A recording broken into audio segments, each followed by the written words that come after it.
Wise RBI bad bank को मंजूरी क्यों नहीं दे रही है, यानी कि लास्ट ईयर के बजट 2021 में निर्मला सीतारमण ने संसद में बजट के माध्यम से बैड बैंक की प्रस्तावना को रखा था। संसद से इसे मंजूरी मिल गई थी, बट अभी आरबीआई ने इसे मंजूरी नहीं दी है।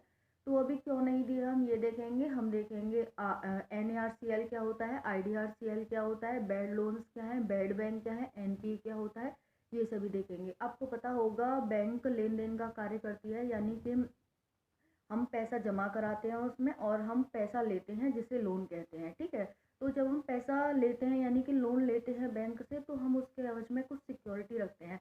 पर्सनल लोन ही एक ऐसा है जिसमें हमें कुछ नहीं रखना पड़ता है। अदरवाइज हम किसी के लिए, जैसे घर बनाने के लिए, गाड़ी खरीदने के लिए, शादी के लिए, किसी के लिए भी हम लोन लेते हैं तो हम सिक्योरिटी रखते हैं उसमें। ठीक है, तो इसे ही क्या कहा जाता है, सिक्योरिटी के एवज में ही हमें लोन मिलता है। ठीक है, तो और जैसे पैसा कैसे जमा कराते हैं, पैसा जमा करेंगे एफडी के माध्यम से, अनेक माध्यमों से हम बैंक में पैसा जमा करते हैं। तो बैंक करती क्या है, एक की टोपी दूसरे के सर रखती है। जैसे मान लो मैं पैसा जमा कराने गई बैंक में, तो उस पैसे को उठा के किसी को उसने लोन के रूप में दे दिया, तो पैसा कमाएगी कैसे, बैंक ऐसे ही पैसा कमाती है। मेरे पैसे को किसी और को दे देगी तो उससे इंटरेस्ट लेगी, फिर मुझे चुकाएगी, और जो बाकी उसका लाभ बनेगा उसके उससे अपने कर्मचारियों को देगी, और फिर जो प्रॉफिट होगा वो बैंक का हो जाएगा। तो बैंक एक की टोपी दूसरे के सर रखती है, ऐसे कार्य करती है बैंक। ठीक है, अब सपोज दैट मैंने जो पैसे जमा कराया था और किसी दूसरे ने वो पैसा, बैंक ने उसे लोन के माध्यम से दिया था पैसा। अब वो क्या है कि क्योंकि आपको पता है किस्त चुकानी पड़ती है इसमें हर महीने। ठीक है, अब वो सपोज वो फर्स्ट महीने उसने किस्त नहीं चुकाई, ठीक है, तो बैंक है उसके ऊपर एक क्वेश्चन मार्क लगा देगी। दूसरे महीने वो कुछ किस्त नहीं चुकाएगा तो दूसरे महीने भी उस पर क्वेश्चन मार्क लगा देगी। तीसरे महीने नहीं चुकाएगा तो उसे बैड लोन घोषित कर देगी, सॉरी एनपीए घोषित कर देगी। ठीक है, यानी कि नॉन परफॉर्मिंग असेट, यानी कि अब ये पैसा है परफॉर्म नहीं कर पा रहा है, यानी कि इससे ब्याज भी हमें नहीं मिल पा रही है। ठीक है, जब एक साल हो जाएगी तो फिर उसे बैड लोन घोषित कर देगी, यानी कि ये पैसा डूब गया ना, तो इस यहाँ से ब्याज आने वाली और यहाँ नहीं, यहाँ से मूलधन आने वाला। ठीक है, तो एक साल तक जब वो व्यक्ति पैसा नहीं चुका पाता है तो उसे फिर वो बैड लोन घोषित कर देती है। तो बैड लोन समझा।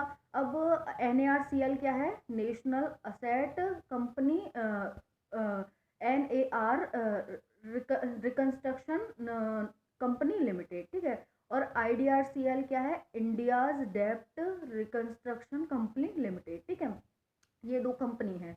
अब bad bank is equal to IDRCL NARCL, ऐसे समझो। ठीक है, यानी कि एनएआरसीएल है प्लस आईडीआरसीएल है is equal to bad bank है। यानी कि बैड बैंक क्या है, इन दोनों ब्रांचों से, यानी कि इन दोनों कंपनियों से मिलकर के बैड बैंक बनी हुई है। बैड बैंक काम क्या करेगी, बैड बैंक काम करेगी कि जैसे अब उसके पास सिक्योरिटी रह गई।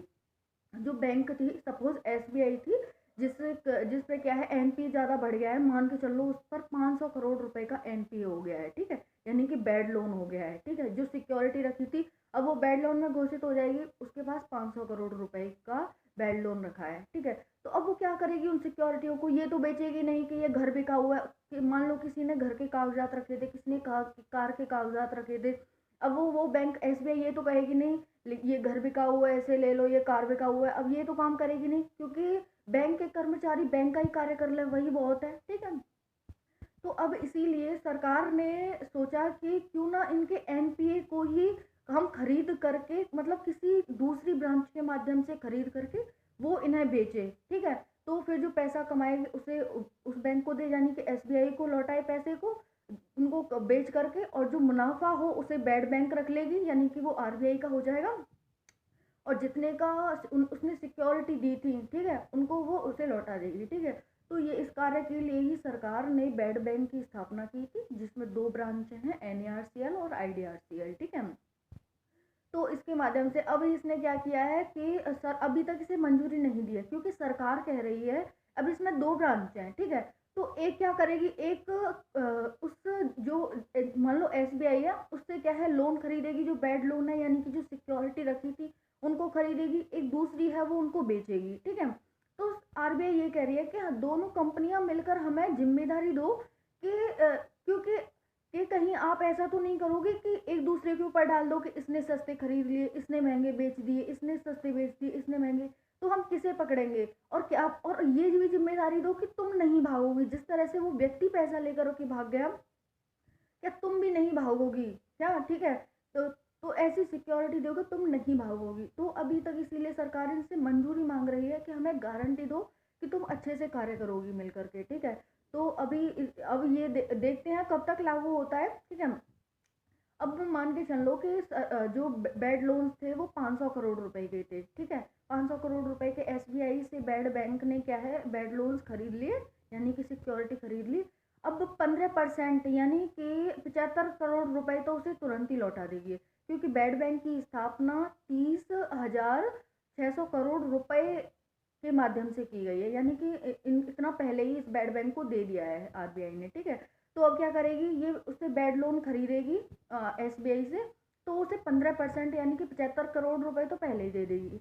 425 करोड़ रुपए यानी कि 85% बोलेगी कि कि इनको हम बेच के, सिक्योरिटी जब हम बेच देंगे तब आपको देंगे। ठीक है। तो इससे बैंकों को भी ठीक है कि कुछ तो हमें मिला। ठीक है। तो वो इससे अपना काम स्टार्ट कर देगी। दूसरा होगा कि बैंक की साख है वो सेफ बनी रहेगी। जब बैंक से पूछा जाएगा कि भाई आपके पास कितना लोन है, यानी कि कितना बैड लोन है, तो बैंक कहेगी, एसबीआई कहेगी हमारे पास तो है ही नहीं। कि क्यों? कि हमने तो बेच दिया। तो उसकी साख है वो सेफ बनी रहेगी। उसमें लोग फिर से इन्वेस्टमेंट करने लग जाएंगे, एफडी कराने लग जाएंगे, पैसे जमा कराने लग जाएंगे। तो इस तरह से वो बैंक भी अच्छे से कार्य करेगी। और ये जो बैड बैड बैंक है, यानी कि जो सिक्योरिटी खरीदने वाली बैंक है, वो अपनी सिक्योरिटी बेच के, क्योंकि अभी आपको पता है कि 75 करोड़ रुपए दिए हैं, अभी 425 करोड़ रुपए की जो सिक्योरिटी है इसके पास है। अभी क्या पता है इसे बढ़ा करके बेच दे।